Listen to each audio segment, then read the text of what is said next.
I am Knucklebine, Beast Hunter. I hereby challenge the two extermination team candidates to a duel.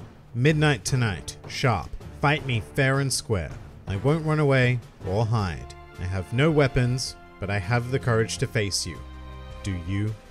Hello and welcome to Hunter x Hunter 101, the series that breaks down everyone and everything in the Hunter x Hunter world. And today, it is time to examine the hot-blooded beast hunter, Knucklebine. Knuckle is a youthful and highly energetic hunter, sporting a trademark pompadour, who was first introduced during the Chimera Ant arc. Due to his, how shall I put this, overly active lifestyle, as well as the fact that he adopts the retro delinquent aesthetic, the most immediate experience of Knuckle to most people can be summed up in a single word, which is aggressive. In fact, for example, when the Chimera Ant Meleoron first encountered Knuckle, he immediately observed that he had a very hostile face. Not a hostile aura, just the face, as if he was ready to fight at any moment. And that's not entirely an inaccurate assessment, as Knuckle is always willing to jump into the fray, but not in the typical troublemaker fashion that may be expected upon first impression. Instead, when Knuckle engages in combat, it is almost always for good and an often selfless reason. To illustrate, the earliest known information we have regarding Knuckle was a situation proving just this, as on the day Knuckle graduated from elementary school, he ended up punching a police officer, which seemed like a classic juvenile thing to do, but as it turns out, he only did so in order to help a friend of his escape, incurring the wrath of the police in the process, and going on to spend all day and all night evading 4 patrol cars. But Knuckle was never caught. In any case, as initially hostile as Knuckle seems, a far better word to describe his persona would be compassionate. Knuckle is driven by a profound sense of, well, fairness. If he sees those in need, he will not hesitate to immediately put his all into helping them. And that doesn't just go for individuals in dire situations, but seemingly any aspect that results in the maintenance of a peaceful society, such as cleaning up after dogs whose owners have neglected to do so themselves. All in a very aggressive manner, I might add, but deep down, Knuckle is probably one of the most generous and charitable people in the entire Hunter x Hunter world. And this disposition also applies to Knuckle's enemies as well, as demonstrated when Knuckle admitted that his reason for wanting to join the Chimera Ant extermination team was not for the intent of simply killing the ants, but to actually prevent the systematic extermination of them. But to be clear, it was not that he was opposed to the deaths of the ants who were threatening humanity as we know it, but Knuckle did not want to engage in such an act without first facing them head on and achieving a form of understanding, which is an incredibly mature viewpoint coming from such an outwardly juvenile character. Although it is something that he is often chastised from his master moral, fearing that Knuckle's compassionate side is a detriment to both he and his peers. Unfortunately, very little is known about how Knuckle came to be Moral's apprentice, or even how Knuckle came to be a hunter in general, although he has said himself that the circumstances under which he became a beast hunter is a long story, and not at all a happy one. But at some stage during his career, Knuckle's master moral was tapped by Isaac Netero, the chairman of the Hunter Association, to accompany him on a mission to exterminate the Chimera Ants, and an endeavor in which Knuckle vehemently insisted on joining. However, due to the nature of the mission and Knuckle's disposition towards the kinder things in life, a test was required before he would be allowed to accompany the extermination team. For this, Knuckle was paired up with Shoot, another apprentice of Moral, and they were pit in combat against Gon and Killua, who also wished to accompany the team in order to save Gon's father's apprentice Kite. In the space of a single month, one team had to acquire 2 missing halves of a shogi tile, held by the other as proof of their victory, and while Knuckle being Knuckle, he wasn't all that keen for the take it slow approach, and so he immediately paraded through the town with a megaphone, directly challenging Gon and Killua to face off against him at midnight. The one thing he neglected though was to mention the location of their proposed battle, and so, oddly enough, Gon and Killua did not show up that evening. 10 days later though, the two appeared before Knuckle, completely exhausted from their training with Bisky, to which Knuckle verbally chided them and accused them of not taking this seriously, although his trademark emotions activated once more as he teared up at the sheer determination of the boys and even offered to let them hit him until they were satisfied, but to forfeit the shogi tiles if they failed to make him budge from his spot. And as it turns out, this was a bad idea, as Gon began to power up a mighty attack, the unexpectedness of which sent Knuckle into a mild sense of terror, racing through the anticipated possibilities in his mind, causing him to faint. Knuckle proceeded to wake up in the care of Gon and Killua, and after bonding with them, he offered to let them face him as many times as they wished within the remaining 20 days. And night, after training with Bisky, they would seek him out, and night after night, they would lose. Also night after night, Knuckle seemed to acquire more and more stray dogs that he began feeding, because he's a good guy.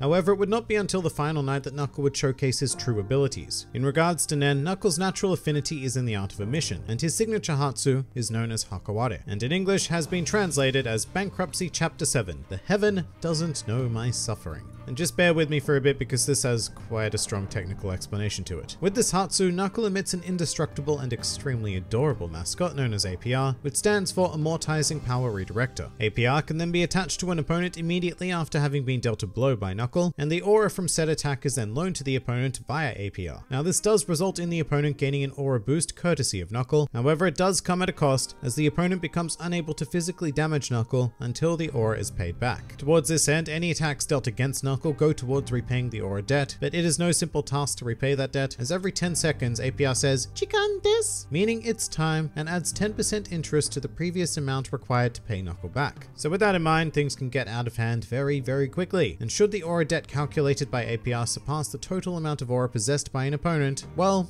then they go bankrupt.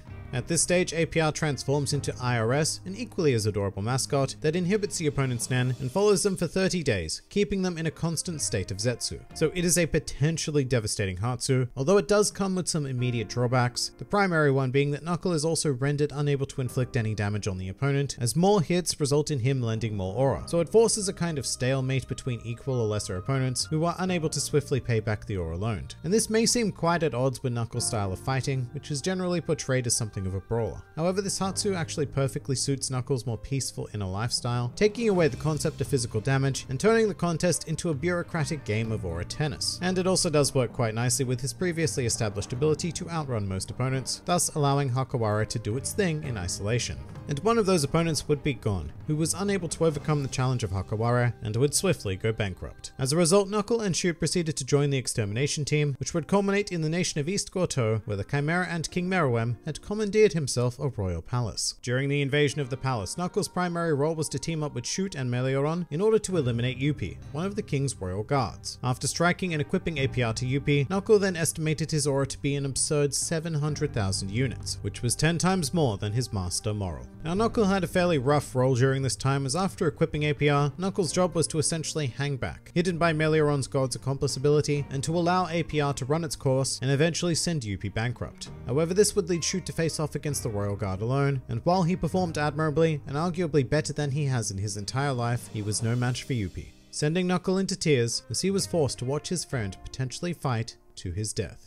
But once again, Knuckle being Knuckle, there came a point where he could no longer stand by, and he abandoned his plan, making his presence known to Youpi, thus saving Shoot's life. In regards to the ever terrifying Youpi, however, Knuckle would eventually team up with his master in order to take him on and attempt to continue to buy time and force him to go bankrupt. Although this would once again result in Knuckle abandoning the plan when Morel was gravely wounded by the Royal Guard. Knuckle would then strike a bargain with Youpi to spare Morel's life in exchange for deactivating APR. This is despite the fact that Youpi's time had been running out and he would have gone bankrupt in exactly 3 minutes and 50 seconds, rendering him effectively defeated for the remainder of the palace invasion. So Knuckles' decision would have seemed like madness to anyone else, including Morel, who was more than willing to sacrifice his life for the sake of the mission. Furthermore, there was absolutely nothing to stop Youpi from breaking their deal and proceeding to murder Morel anyway. But in this moment, Knuckles saw something in the Chimera Ant, claiming that he wasn't a bad guy at all, and finally, that he could no longer see Youpi as a being to be exterminated. And Knuckles' intuition proved correct, as Youpi spared them all and immediately fled to assist the king. And while Knuckle did still continue to proceed with the palace invasion, he would eventually be knocked out by Meruem and remain unconscious for the remainder of the event. Following the invasion, Knuckle is one of many people who volunteered to guard a gravely injured Gon in hospital in order for Killua to heal him using the powers of Alaka. And to this day, Knuckle remains good friends with both of them. Some more fun facts about Knuckle. As a result of his Hakawara ability, Knuckle has become extraordinarily perceptive in being able to convert aura into measurable units, and is able to very accurately assess the capabilities and reserves of an opponent. After the palace invasion, Knuckles' master Morel was considered as a candidate to receive a promotion to a triple-star hunter, which means that Knuckle himself may even become a single-star hunter, as one of the criteria to advance to a 2 or 3-star hunter is to have a disciple who has received a single star. The acronym APR is actually based on the term annual percentage rate, which is interest expressed as an annual rate. Yeah, that's right, I bet you weren't expecting to delve into the world of finance when you clicked on this video. But it doesn't stop there, as APR's transformed state IRS is a reference to the Internal Revenue Services Agency within the United States. According to the limitations of Hisatsu, Knuckle must be within a certain distance of his target for APR to continue accruing interest. However, that distance required is subject to inconsistency, as it was originally stated to be 100 meters, but later changed to 50 meters. This would prove relevant when Knuckle used Hakawara on Cheetu, who ran far enough away to deactivate its effects. Although it did bring up another nice handy use of APR, which is that once it is equipped to a target, Knuckle is then able to track that individual. And finally, a truly useless fact. Despite the official Viz translation of Knuckles Hatsu as Bankruptcy Chapter 7, it was once, for some reason, translated as Hakawara Chapter 11. And to be fair, Chapter 11 is a real type of bankruptcy, but it was indeed a mistranslation, and went on to potentially suggest that the Hatsu had further variations, which it did not.